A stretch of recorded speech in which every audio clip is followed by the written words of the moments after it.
各位朋友，大家好，欢迎来到韭菜不香。今天我们要聊一只刚刚被放到聚光灯下的美股，Roku，股票代码 ROKU。它原本只是一只很多人家里电视旁边的小盒子，后来变成了智能电视里的入口。现在 Fox 准备用220亿美元把它买下来。这个故事表面上是一次媒体并购，底层其实是电视行业换时代。以前抢的是频道，后来抢的是内容，现在最值钱的变成了谁控制用户打开电视后的第一个界面。今天我们就一起来看看 Fox 买 Roku 到底是在买一家硬件公司，还是在买下一代电视广告的入口。同时也感谢大家的点赞、订阅和关注，这是对我们团队持续创作内容的最大鼓励。先把交易本身讲清楚。2026年6月15日 ，Fox 和 Roku 宣布达成确定性协议。Fox 将以每股160美元的价格收购 Roku， 形式是现金加股票，总企业价值大约220亿美元。具体结构是，每一股 Roku 可以换到96美元现金，再加大约0.97股 Fox A 类普通股。交易完成后，原 Fox 股东预计持有合并后公司大约73%，Roku 股东持有大约27%。按照双方公告，这笔交易还需要股东和监管审批，预计在2027年上半年完成。所以严格讲，这不是已经交割完成的收购，而是一笔已经签署协议、正在等待审批的拟收购。消息出来以后，市场反应很有意思。Roku 股价没有直接贴到160美元的收购价附近，而是在130多美元附近交易。这个差价本身就在告诉我们，投资者一边看到了收购溢价，一边也在得监管审批、股票对价波动、交易时间和整合风险打折。Fox 这边反应更直接，Fox A 类股在消息后明显下跌，说明他自己的股东也在算账。220亿美元买 Roku， 能不能真把传统电视公司的未来买回来？要理解这笔交易，得先回到 Roku 的起点。Roku 创始人 Anthony Wood 最早不是想做一个广告平台，也不是想做一个流媒体频道，他只是一个特别喜欢电视，也特别喜欢折腾设备的工程师。90年代中期，他想解决一个很生活化的问题，怎么不用一堆录像带就能录下自己喜欢的电视剧？后来他发明了数字录像机，早早看到了一个趋势，电视不该只是被动接收信号的盒子，它应该变成用户可以选择、搜索、暂停、回看和发现内容的入口。这个想法后来一路变成 Roku。2008年，Roku 推出第一代流媒体播放器，当时的电视还没有现在这么聪明，很多人看网络视频还得坐在电脑前。Roku 做的事情很简单，用一个小盒子和一个遥控器，把互联网内容搬到客厅大屏幕上。这个产品最早和 Netflix 的流媒体服务绑定很深。Netflix 后来没有自己做硬件帝国，而是选择让自己的应用进入更多设备。Roku 则抓住了这个缝隙，从一个播放盒子慢慢长成了电视操作系统。这里有个很关键的转变， Roku 最开始卖的是硬件，今天最值钱的已经不是硬件。硬件盒子和 Roku 电视只是把用户带进来，真正赚钱的是用户在 Roku 系统里看什么、点什么、订阅什么、被什么广告触达。简单理解，Roku 就像电视里的应用商店、首页、遥控器入口和广告系统的集合体。用户打开电视以后，先看到什么内容，哪个应用排在前面，哪个广告被展示，哪个订阅被转化，这些都可以变成收入。这也是 Fox 愿意出高价的原因。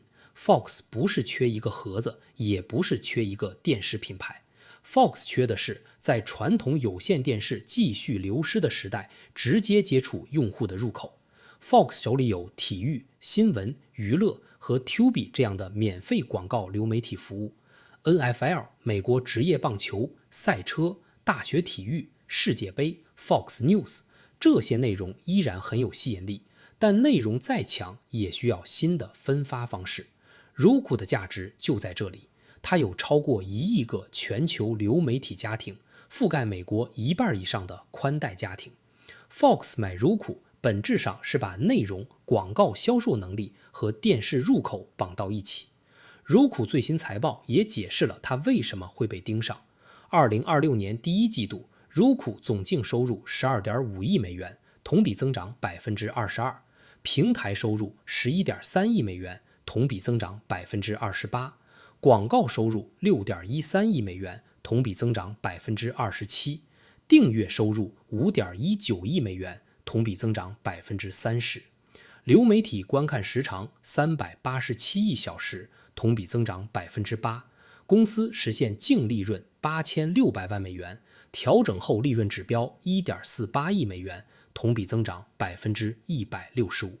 换句话说，柔库已经不再只是一个增长故事，它开始证明自己可以赚钱。这组数据背后有一个更大的行业变化。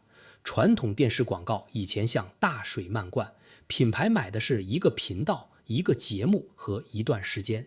现在广告主越来越想知道这条广告到底被谁看见，看完以后有没有下载应用，有没有买东西，有没有订阅服务。连接电视广告，把电视的大屏体验和互联网广告的定向能力结合起来，这正是柔库最吸引 Fox 的地方。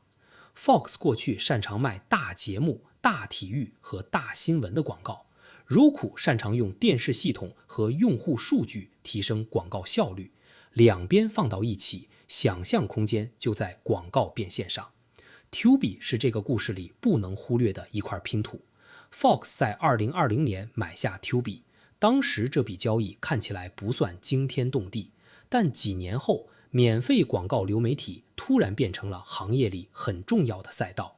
用户不想再为10几个订阅服务付钱，免费内容加广告的模式重新流行。柔库自己有 The Roku Channel，Fox 有 Tubi， 两个免费流媒体服务加上柔库的系统入口，理论上可以形成一个巨大的广告库存池。对广告主来说，它不是单纯买一个频道，而是在客厅大屏上买一整套触达、推荐、测量和转化。但这笔交易也不是没有麻烦。柔库最重要的资产之一是它的中立性。Netflix、迪士尼、派拉蒙、NBC Universal、亚马逊这些竞争对手的应用都在柔库平台上。柔库以前像一个相对中立的商场，所有店都来开门做生意。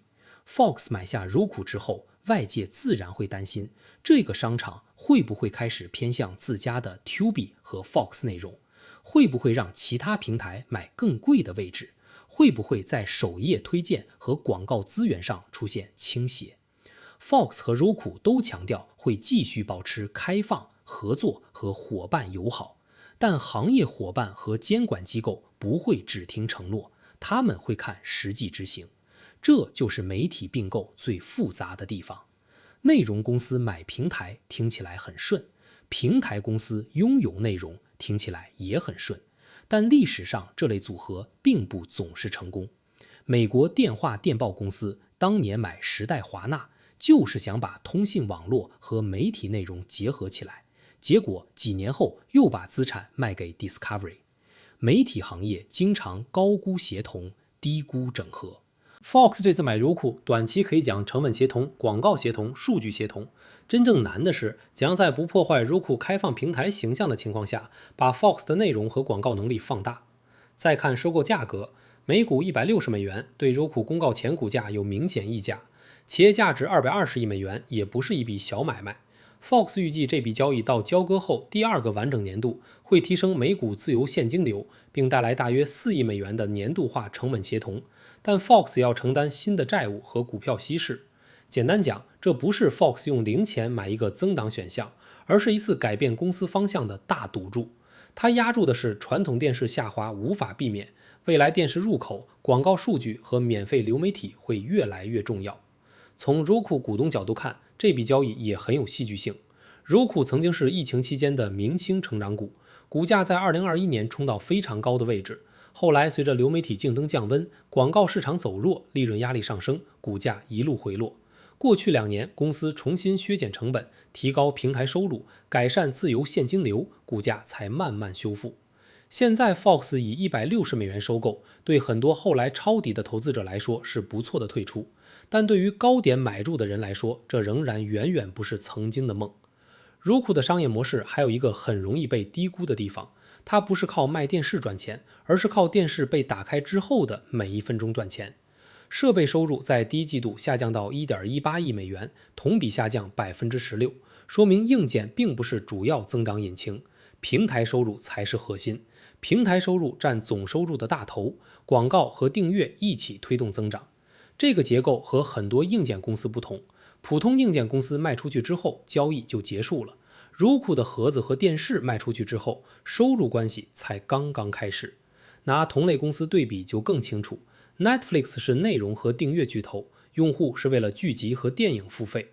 迪士尼有内容资产和主题公园，但流媒体仍然要面对成本和盈利平衡。YouTube 是全球最大的视频广告机器，靠创作者生态和谷歌广告系统赚钱。亚马逊 Fire TV 和三星电视系统也在抢电视首页入口。Roku 的位置比较特殊，它没有 Netflix 那样的原创内容库，也没有谷歌和亚马逊那种超级生态，但它在电视操作系统和广告分发上有自己的入口优势。Fox 买 Roku 就是想补上这个入口。这笔收购对用户的影响，短期可能不会那么夸张。大多数人打开 Roku 电视，可能还是看 Netflix、YouTube、Disney Plus、Hulu 或其他应用。真正可能慢慢变化的是首页推荐、广告展示、遥控器按钮、免费频道入口和体育内容整合。Fox 有世界杯、橄榄球、棒球和新闻内容， Roku 有用户界面和广告系统。未来你打开电视，看到哪场比赛、哪个免费频道、哪条广告、哪个订阅推荐，背后可能都和这笔交易有关。对广告行业来说，这笔交易更值得关注。